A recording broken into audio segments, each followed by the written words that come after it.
Hello, thanks for joining us again today. This is Myron Chamberlain with the Chamberlain Group at Prime Lending. Today what I want to talk about is mortgage myths. I've been originating home loans in Phoenix, Arizona for the last 16 years, and there's 4 myths that come up quite consistently in my line of work. The first one I want to talk about is clients who come to us and they believe they need 20% down.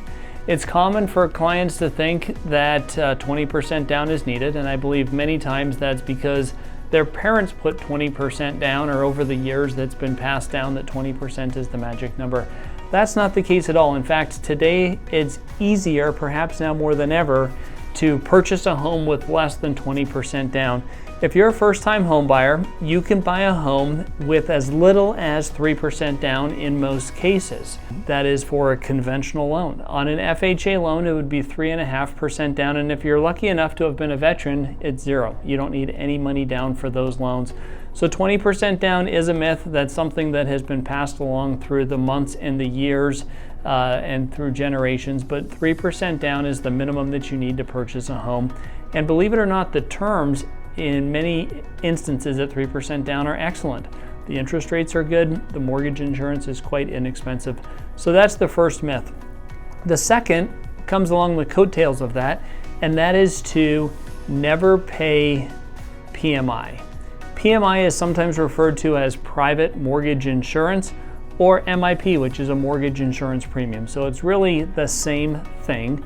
And what mortgage insurance is it is a charge that you are paid as a borrower when you make a down payment of less than 20%.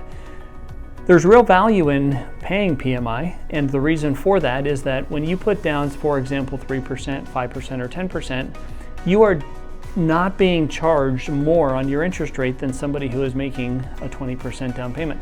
Believe it or not, sometimes your interest rate is actually a little bit less when you put down 5% versus 20%. And that is because the lender has the implied guaranteed from the mortgage insurance company to pay them out if your loan ever went into default. Mortgage insurance is also very expensive compared to what it has been in the past. As an example, for someone with high credit who puts down 5%, they only have to pay $25 per month for every $100,000 that they borrow. It's a very inexpensive amount when it comes to factoring that into your monthly payment. Many times it can be a wise thing to pay PMI, just depending on your individual circumstance. The third myth that often comes up, and this is almost every day that when I talk to clients, they're asking this question. And the first is they call and they say, Myron, I was referred to you, I need help on a home loan, and I'm looking for the lowest rate possible. It's a myth or it's a question that is asked to us almost on a daily basis. And really, when someone is asking the question, I hear what they're saying. The lowest rate is important. But what they're really saying is they want the lowest cost mortgage for their specific situation. And one of the things that we do, and we try to pride ourselves on this, is providing customized mortgage solutions for clients based on their specific needs, not just simply the lowest rate. When interest rates are produced, or when we as a lender receive interest rates, we receive anywhere between 25 to 40 different interest rates. Today, in 2023, the interest rates would start at approximately 4.5%, and they may go up all the way to almost 8%. And so we're going to receive anywhere between 25 and 40 rates, ranging from 4.5 up to 8. The rate that you choose on that, what we tend to call a rate board or a selection of rates, is going to be very much dependent on your situation.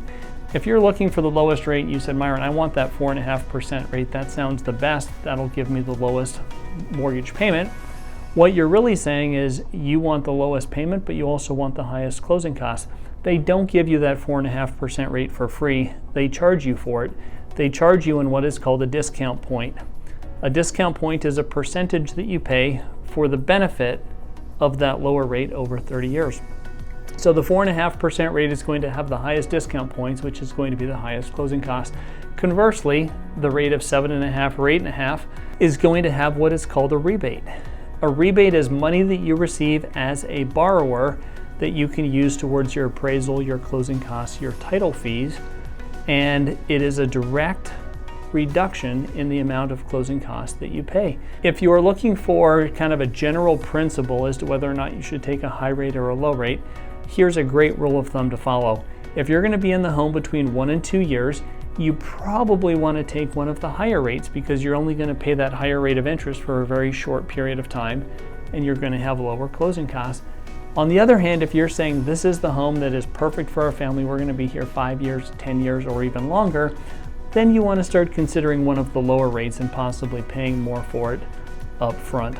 And the fourth common myth that we receive is clients who are saying, I want to put the most money down possible, that will be best for me.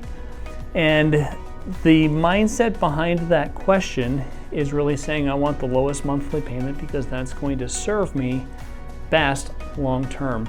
And while there is some truth to that, the truth is it'll serve you best as long as life continues to go the way it's going right now. So you keep your job, you're healthy, you've got savings in the bank. If that happens, the lowest payment is the best. Many times, as we all know, life doesn't go as we expect.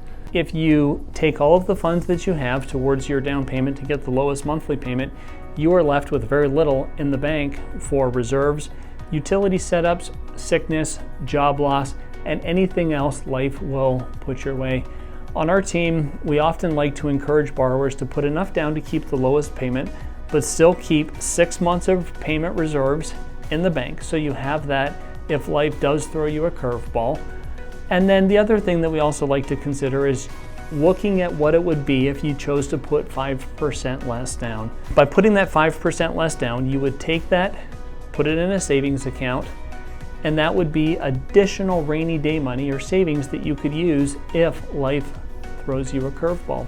If life does, I can assure you, you will feel much more comfortable having that extra 5% in a savings account that you could draw on to make the higher mortgage payment or to make your entire mortgage payment until you are back on your feet. Do not assume putting the most money down is the best. In many instances, it's not, and it puts you in a much more dangerous situation if life doesn't go the way you think it will. Those are 4 common myths, and I hope you found this video helpful. This is Myron Chamberlain at the Chamberlain Group at Prime Lending, and thank you for watching.